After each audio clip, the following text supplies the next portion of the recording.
A night of surprises with two of the top teams in the NHL falling to teams currently out of a playoff spot. Details on that and more on this edition of Locked On NHL Game Night.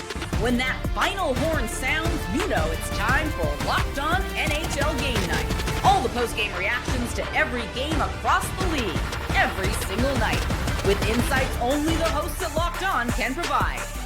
Prepare to experience game day reactions like never before. Only on Locked On NHL Game Night. Your team every day. Hey, hockey fans, welcome to Locked On NHL Game Night, part of the Locked On Podcast Network, the #1 sports podcast network, your teams every day. Thanks for making Locked On NHL Game Night your place to get a recap of the night in the NHL during the regular season and the playoffs. We are available wherever you get your podcasts and on YouTube. Today's episode is brought to you by Gametime. Download the Gametime app, create an account, and use the code LOCKEDONNHL for $20 off your first purchase. I'm Eddie Garcia, an LA Kings fan on the West Coast and the host of Locked On LA Kings.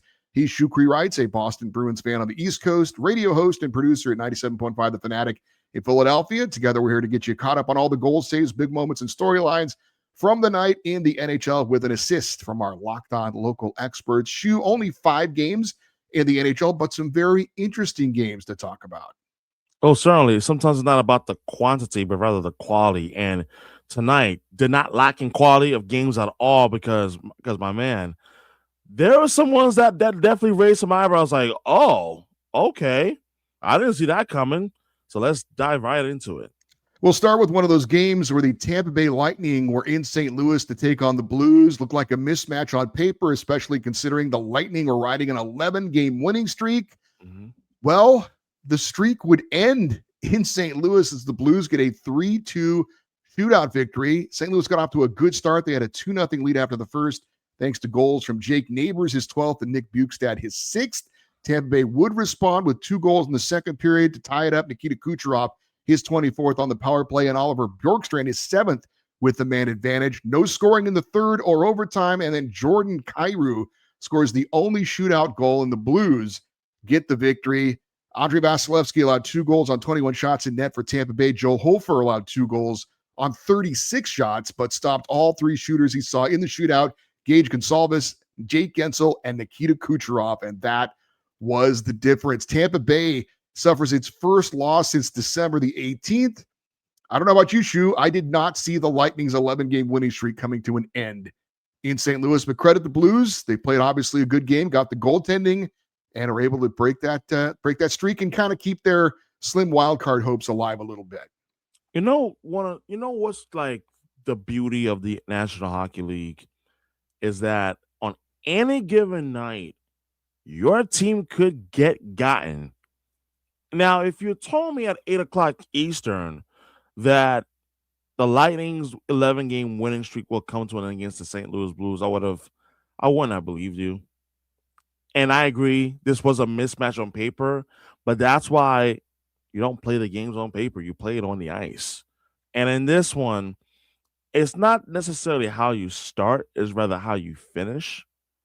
And for the St. Louis Blues, it was beyond clear from Jump Street that in that first period, the St. Louis Blues, they had a little bit of an extra jump in their legs. And like Jake Neighbors, like in which that scoring that goal on the wrist shot, that I just felt as if that, okay, St. Louis, they're up 1-0. And then again, it's not how you start. It's oftentimes how you finish. 30 seconds later, Nick Bukestad says, time to join the party. I'm here. And it's 2-0. So I'm like, oh, now Tampa Bay's in trouble? Maybe? But then that second period rolls around, and I'm thinking, well, 2-goal lead is the worst lead in hockey. I mean, Tampa Bay, all they got to do is score 2 goals. Not completely insurmountable. Well, it did exactly just that. I mean, the kid of Kucherov in the power play is now the lead is cut in half, and I'm just like, okay, here we go. Tampa Bay should find this game in this period, and they sort of did, similar to how St. Louis started in that first period where they were just seemingly all over the ice. Tampa Bay really brought it in that second period, and then Bjorkstrand ties it up at 2, so I'm thinking, okay, third period, the Lightning, They have the momentum now. They're going to take over. No ifs, ands, or buts about it. Nope. Tampa Bay could not get anything going in terms of offensive momentum where you felt like Tampa Bay was going to be able to take over the game, but St. Louis just remained stubborn on the ice. And I just thought that, like St. Louis, they were stubborn in the first period. The second period, not so much. Tampa Bay really brought it offensively. And then in the third period, I felt that Tampa Bay had their chances, but again, St. Louis being more stubborn. The Blues were stubborn defensively, and they were not like giving up that the go-ahead goal to the Lightning. And in that shootout, Jordan Kyrou skill just took over, and also as well as you got some really important saves in that shootout period by Hoffer, in which that ultimately St. Louis was able to go to walk away with that important second point from this one. Interesting that the Jordan Bennington is on Team Canada for the Olympics, and he's not the best goalie on his team. Yeah, that would be Joel Hofer, who's also Canadian, by the way. I get Jordan Bennington has the experience, but it is interesting that, again, he's not the best goalie on his own team, but he's going to the Olympics, and the other guy is not. For St. Louis, back-to-back wins now over Carolina and Tampa. That's pretty good. Two first-place teams. They are 5 points out of the final wildcard spot in the West. They're obviously going to have to string some wins together to really get back in that race, but they're not completely out of it, although there's not many teams that are in the NHL. For Tampa Bay, if they want to win the division, obviously every point is important, and that 1 point would factor into them staying on top in the Atlantic Division after this night was finished. We will get our next surprise in Colorado, where the Avalanche were hosting the Predators, right? Colorado doesn't lose at home. They don't lose anywhere. I didn't see it coming at all. That's why I'm like, I couldn't believe it. Go ahead. They lost 7-3 was the final. Now, it wasn't quite as one-sided as that score might seem. Ryan O'Reilly scored 2 goals in the first period for Nashville, numbers 14 and 15. Brock Nelson, 2 in the first period for Colorado, numbers 23 and 24. So we're tied 2-2 after one. Second period, O'Reilly completes the hat trick, his 16th of the year, his 7th career hat trick, and Michael Bunting would add to the lead, his 12th of the year. So Nashville looking good going into the third. Marty Necas, though, would score his 22nd to make it a 4-3 game. And then the big goal of the game, Philip Forsberg on the power play for Nashville, his 17th. They had a couple of empty netters, including one by Steven Stamkos, his 21st of the year.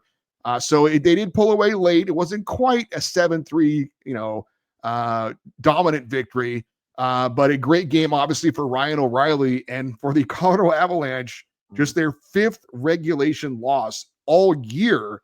Wow. And as far as home regulation loss, that is their first of the season, their first regulation loss all year.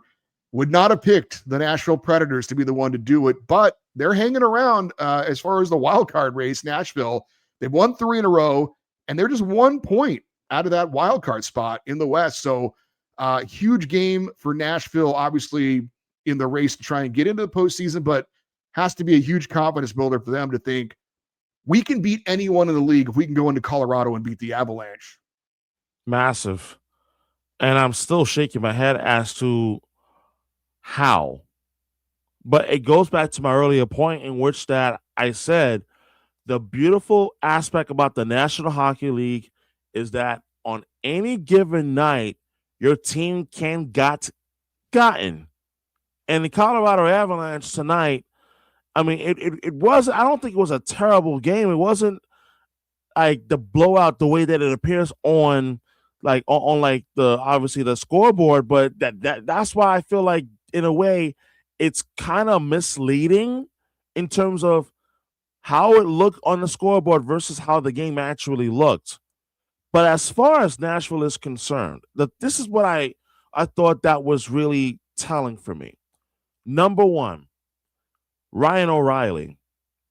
A little while back, I had mentioned that when Nashville was really struggling, that perhaps maybe Ryan O'Reilly could be on a trading block. Maybe he gets moved. Who knows? But he has actually been part of the resurgence for the Nashville Predators over the course of the last couple of weeks with the hat trick in this one. But also, very important point that I have to also make mention of. Steven Stamkos. Eddie, I don't know if you've realized, but Steven Stamkos kind of looks like Steven Stamkos of old when he was with Tampa Bay again, in which that offensively he has been not just a passenger, he's actually been an offensive force for the Predators. So that was something that also stood out to me as well. Like not just only because of the fact that, he scored tonight, but also he's been very noticeable on the ice as well. And I think that what you're seeing from Nashville is the stars being the stars, and then as well as, Philip Forsberg as well, also getting opportunities to score in this one on the power play as well. So Nashville, they're starting to show me something here. And if they can continue to climb in the standings, there is no reason to think that they can't be a factor in this wild card race in the Western Conference. UC Saros allowed 3 goals on 42 shots in net for the win for Nashville. For Colorado, it was Mackenzie Blackwood allowing 5 goals on 28 shots in the loss. You mentioned, by the way, Ryan O'Reilly and maybe him being on the move. We're going to talk later about buyers and sellers at the trade deadline as far as teams that played on this night. We've got more to talk about, including the Hurricanes roughing up the defending champs. We'll get into that next here on Locked On NHL Game Night. There's nothing like being near the ice for a hockey game. The speed, the hits, the atmosphere, it's unmatched. Watching at home is great, but being in the building is a completely different experience. The only thing that used to get in the way was actually getting those tickets, but the Gametime app gives the advantage back to the fans. It's the hack for unlocking amazing NHL tickets and experiences with just a few taps. I pull up the Gametime app to check out upcoming NHL games for my LA Kings, and you can get tickets fast and easy. The app is incredibly easy to use. Browsing, comparing, and buying tickets took just minutes. One of my favorite features is seeing the view from my seat before you buy, so you know exactly what you're getting. The zone deals are clutch. You choose a section, Gametime picks the seats, and you save even more. Seeing NHL tickets available for as low as $25 makes it easy to plan a night out. I really like that fees are included up front, so the price that you see is the price that you pay. Knowing tickets are backed by the Gametime guarantee gives real peace of mind. Take the guesswork out of buying NHL tickets with Gametime. Download the Gametime app, create an account, and use the code LOCKEDONNHL for $20 off your first purchase. Terms apply. Again, create an account, redeem the code LOCKEDONNHL for $20 off. Download the Gametime app today. We have the Carolina Hurricanes hosting the Florida Panthers, and this one, all Carolina. They cruise to a 9-1 win behind Nikolai Ehlers, a big third period, and their power play. Let's get a check on this one from one of our local experts, the host of Locked On Carolina Hurricanes, and that is Zach Martin. Wow, the Carolina Hurricanes absolutely took it to the Florida Panthers on Friday night, winning 9-1. Yeah, you heard that right, 9-1. Nikolai Ehlers with his first hat trick as a Carolina Hurricane. Taylor Hall with a couple goals. The power play went 4 for 5 on Florida. At one point, they went from 2-1 to 6-1 on 4 straight power play goals. I think they got from like 19.6% to like over 21%, like that.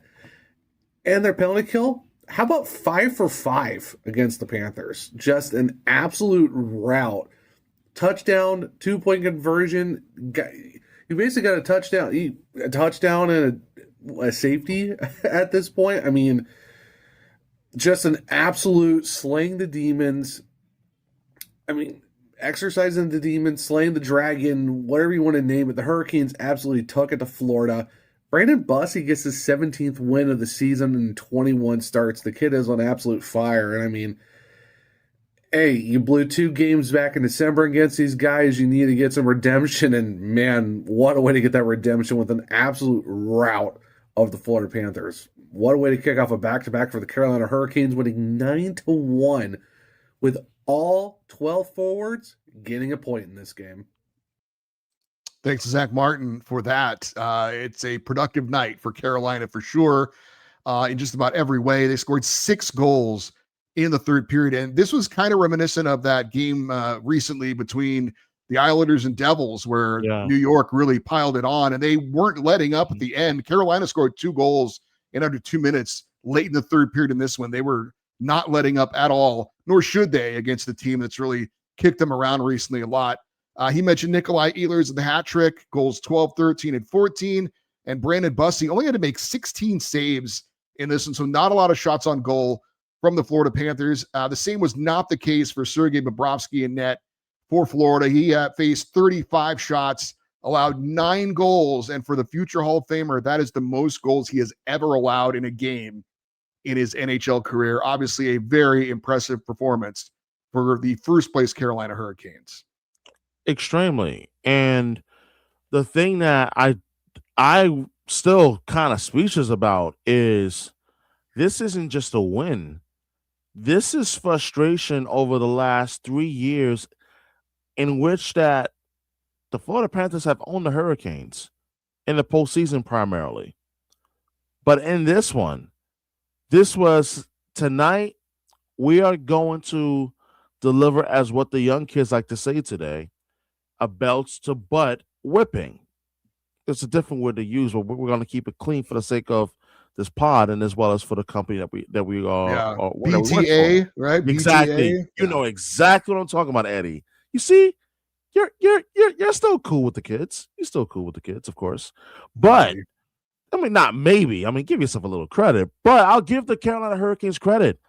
You talk about domination on the special teams. I mean, that was domination on the special teams. You talk about 4 consecutive power play goals: Nikishin, Svechnikov, Ehlers, and lastly Taylor Hall. That was exactly what the doctor ordered, and I'm sure that if it wasn't obvious, I'm sure that head coach Rob Brindamore was smiling ear to ear in his heart, because when I tell you that after a certain point, you just knew that this wasn't just a win. This was years of frustration of the Carolina Hurricanes' inability to beat the Florida Panthers. Yes, it's one game in the regular season. It won't make it for what happened in the playoffs, but this is something that was very much eye-opening, and you never see like Sergei Bobrovsky struggle the way that he did tonight. I mean, there is no ifs, ands, or buts about it. But I will also say in conclusion, man, offensively up and down this lineup, this was an absolute showcase in terms of just how deep and how lethal this Carolina Hurricane team can be offensively, and you saw it on full display tonight. Interesting to see who will turn out to be the top team in the East. It's a 3-way race right now. We've talked about Tampa Bay. We talk about Carolina. Yep. The Detroit Red Wings are in the mix as well, and they pick up a 4-2 home win over the San Jose Sharks. Let's get a deeper dive on this one from the host of Locked On Detroit Red Wings, Brian Fisher. That was a very cathartic game for a lot of different reasons. A lot of slumping players for the Detroit Red Wings kind of get off the schneid a little bit, break their droughts. Marco Kasper with 1 goal and 1 assist. The goal was an empty net goal. His first goal since October 30th, and all game long, he finally looked like the player that we saw last season. The first game all year where he's looked that good. At one point late in the third, got rewarded with being promoted back to the top line. His assists was beautiful, made a nice move around Klingberg, protected the puck against Misa before sending the puck through the legs of the defender to JT Compher. Great game by Kasper. Larkin also scored the game-winning goal in the third period, what would be the game-winning goal in the third period, to make it 3-2, just banging home the puck. And then Lucas Raymond had 3 assists in this hockey game because he also dished it out to Alex DeBrincat for the power play goal in the first, and that gives him 52 points on the season to lead Detroit, despite only having 14 goals. His playmaking ability never in doubt. So a great bounce-back win for Detroit as they come away victorious 4-2, and they play Ottawa on Sunday. All right, thanks to Brian Fisher for that report. Pretty impressive win for Detroit. The Lucas Raymond assist to Alex DeBrincat. He faked out the goalie, Yaroslav Askarov, so bad on the fake shot pass that the goalie never moved, and DeBrincat pretty much put it into an empty net. Dylan Larkin gets his 24th of the year, and John Gibson will have 2 goals on 22 shots. Detroit right now is tied with Tampa Bay for the most points in the Atlantic, but the Lightning have played 2 less games than Detroit, so they've got the advantage as far as points percentage and games in hand. But right now, when you look at the Eastern Conference, you've got Tampa Bay, Carolina, and Detroit all with 62 points right now. Detroit, they're trying to snap that losing skid as far as getting into the playoffs, the playoffs drought. Right. Looking more and more like that's going to happen right now. I mean, and it's really phenomenal to see hockey being fully back in Hockey Town with this team and what they've been able to do this season. But keeping it, like smaller picture and just in terms of this game, I mean, Lucas Raymond was on absolute fire tonight, and as well as he was just an absolute apples machine. Like he said, if you want an apple, I got you tonight. 3 of them tonight. And it was something that I thought that the Red Wings did very well tonight. Like they started well, but yet again, like what we've seen from the San Jose Sharks, they may start slow, but they will ultimately kick the engine in, and they did exactly that in this game. And what, one thing that was absolutely astounding in this one, Casper ended a 36 game goal drought. Imagine going 36 games without scoring a goal, and you finally break that goalless drought, and you're just like, man, like he only had 3 goals and 3 assists. He had 6 points in so far in the season through 47 games, and he was absolutely just relieved to finally break through. And then as well as Dylan Larkin, he broke the tie early in the 3rd period. DeBrincat and JT Comfort, they also scored in this one, and it was just really impressive to see the Red Wings. They just gritty out this game, and it was really good to see like John Gibson, winning his 5th consecutive start on making 20 saves in this one as well. For San Jose, Will Smith returned to the lineup, one of their young stars. He did score a goal, his 13th of the year in his first game back. Macklin Celebrini had an assist. He now has 73 points. Yaroslav Askarov allowed 3 goals on 24 shots. San Jose holding on to that final wildcard spot in the West right now. Battle of Southern California goes beyond regulation. We'll tell you about that next here on Locked On NHL Game Night.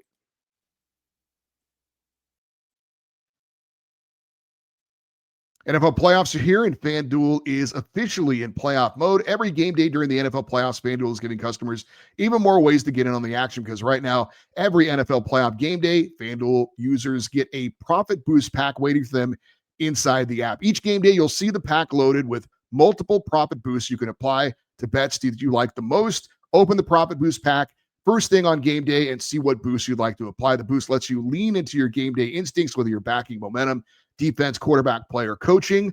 The boost gives you more juice on the bets you already like instead of forcing you to bet on something new. Every play in the playoffs feels bigger, and the boosts make your bets feel that way too. Make your picks, apply your profit boost packs to go even bigger during the playoffs. So visit FanDuel, the official sportsbook partner of the NFL, and grab your profit boost pack every NFL playoff game day. And if you've ever hired someone who looked good on paper but wasn't the right fit, you know how important that is. So when you want candidates who truly match what you're looking for, trust Indeed sponsored jobs. Stop struggling to get your job post seen on other sites. Indeed sponsored jobs post your post at the top of the page to help you reach the right candidates faster. Instead of struggling to get your job post seen, Indeed sponsored jobs help your listing stand out and reach quality candidates faster. Sponsored job boosts for your post help people to see your post, and the best match will be found for your role, and that makes a real difference. According to Indeed data, sponsored job posts on Indeed are 90% more likely to report a hire than non-sponsored jobs. Spending time interviewing candidates and check all your boxes with less stress, less time, and more results using Indeed sponsored jobs. Listeners of this show will get a $75 sponsored job credit to help give your job the premium placement it deserves at Indeed.com/locked on. Just go to Indeed.com/locked on right now and support our show by saying you heard about it Indeed on this podcast. Terms and conditions apply. Hiring, do it the right way with Indeed. Our final game was out on the West Coast. My Kings were hosting the Ducks, two teams struggling right now to get points and get back in that wild card race in the Western Conference. Kings jumped out to a 2-0 lead. Quentin Byfield his 9th and Joel Armia his 10th, but the Ducks would come back to score the next two. Ryan Strome his 3rd, and Tim Washi with his first career NHL goal. We would have no goals in the third period or overtime. This one goes to a shootout where Mason McTavish of the Ducks wins it, and Anaheim skates off with the 3-2 win in the shootout. The Ducks with the 2 points move 2 points back of the final wildcard spot in the West. The Kings do get a point, and they're 1 point out of the final wildcard spot in the West. But as a Kings fan, this was very frustrating to see LA get off to that 2-0 lead on home ice, not be able to hold or add to the lead, then eventually lose it in the shootout. I will say Mason McTavish, if you have not seen this guy in the shootout, has some of the best hands in the NHL. Mm-hmm. He and Trevor Zegras in Philadelphia both are absolute wizards in the shootout. This guy is really, really impressive. And he made Darcy Kemper, who's a pretty good goalie, look pretty foolish on his game winner. But rematch coming up in Anaheim on Saturday between these two teams, and we'll see if the Kings can maybe get some revenge on the road. But again, two teams that are kind of scuffling right now. Big 2 points for the Ducks. Kings disappointed to only get the 1 point. And they should have gotten the 2. And I think that it was pretty palpable in the locker room post game, because I caught a little bit of the post game just before we started recording on this show, in which that I heard Quentin Byfield talk about how disappointing it was that the Kings did not get that second point because of the fact that they got up to a good start. Quentin Byfield, who scored the opening goal in this one to give the Kings a 1-0 lead, and then when Joel Armia scored to make it 2-0, you're like, okay, the Kings, they're dictating pace so far, through almost half the game, and then suddenly, and stop me if you heard this before, Eddie, you're the Kings fan. The offense they went dry. I've heard it all season. Yeah, they went drier than In-N-Out fries in SoCal. They just did. I don't know about that reference, but okay. I mean, listen. I mean, if you want to come at me, that's completely fine over the In-N-Out fries. But the point being is that all jokes aside, it was impressive to see Anaheim say, you know what, enough is enough. It's time to turn up the Jets, if you will. But the thing that also stood out to me was that ultimately skill took over, and it was clear that in that second period that Anaheim, they were able to finally find their game, and they took advantage. But you talked about in your opening remarks about the game in terms of Mason McTavish. It's kind of unfair when you have someone in your disposal that is that disgusting skill-wise in the shootout. And you took the words right out of my mouth. I've been watching Trevor Zegras all season long here in Philadelphia in the shootout.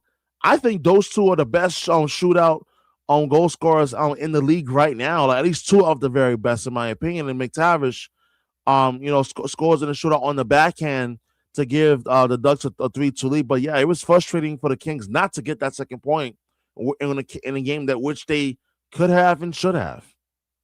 All right, we're going to close out this episode with a little bit of a rapid fire. The Olympic break is 3 weeks away, February the 6th. Yeah. Trade deadline is only 10 days after the Olympic break ends on February 24th. So there's a lot of decisions to be made between now and then in a relatively short amount of time.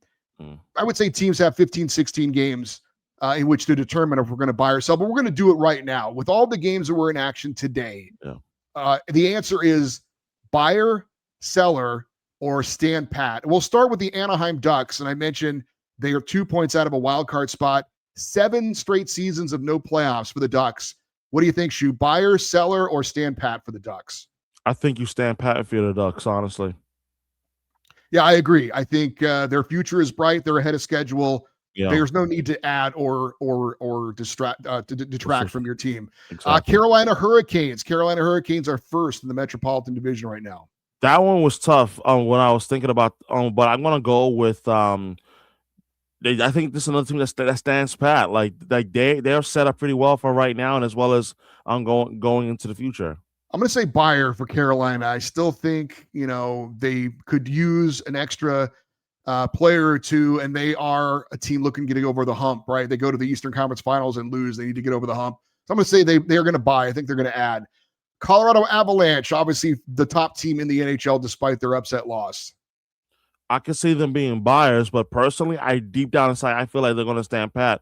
Best team in the league, and if they're going to buy, like they're probably going to look to add another winger, like to that team. Yeah, I think they buy to add something, but to a specific need, not any big time kind of a buy for them. Detroit Red Wings, 9 straight seasons, no playoffs. They are looking like a playoff team right now. I mentioned they're tied for the most points in the East. I'm going to go buy. I'm 100%, like, because I think they do have a need, in which that they're going to address, like, especially once we get closer to the trade deadline. I think Steve Yasman is going to be aggressive. I agree. They're a buyer as well. Florida Panthers, they're at 5 points out of a wild card spot in the East right now. Of course, they're going to get back Matthew Tkachuk. Are they going to get back Alexander Barkov? Don't know.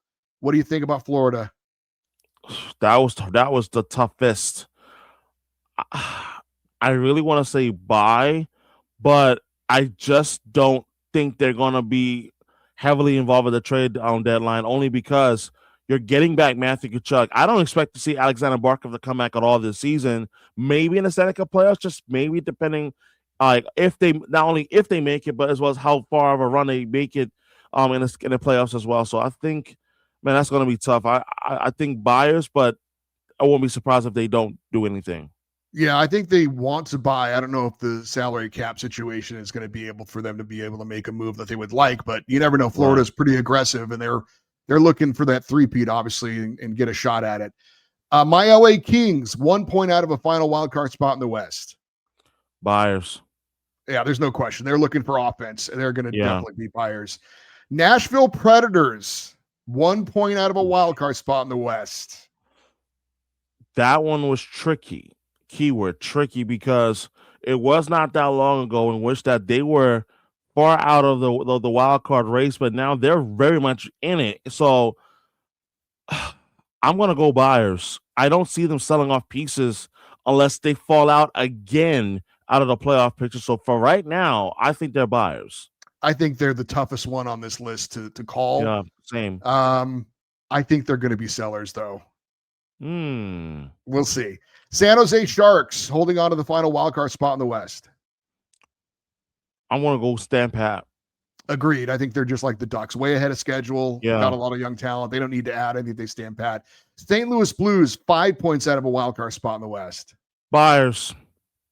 Really? I think they're going to sell. I think the St. Louis Blues are going to sell. Yeah, I mean, sellers. Yeah, no. Okay. Only for the mere fact I was actually thinking sellers. Like they're not serious playoff contenders. They need to sell and sell now. All right. And the final team, Tampa Bay, number 1 in the Atlantic Division and the Eastern Conference. Buyers. Yeah, they're going to look to add. Their window is open to try and win a Stanley Cup. So I will agree with you on that. If you want complete coverage of your favorite NHL team, find the Locked On NHL Team podcast and YouTube show for your squad. As for Locked On NHL Game Night, we are here for you every night, covering every game until a Stanley Cup champion is crowned. That'll do it for this episode of Locked On NHL Game Night. For Shukri Wrights, I'm Eddie Garcia. Thanks for listening and watching Locked On NHL Game Night, part of the Locked On Podcast Network, your teams every day.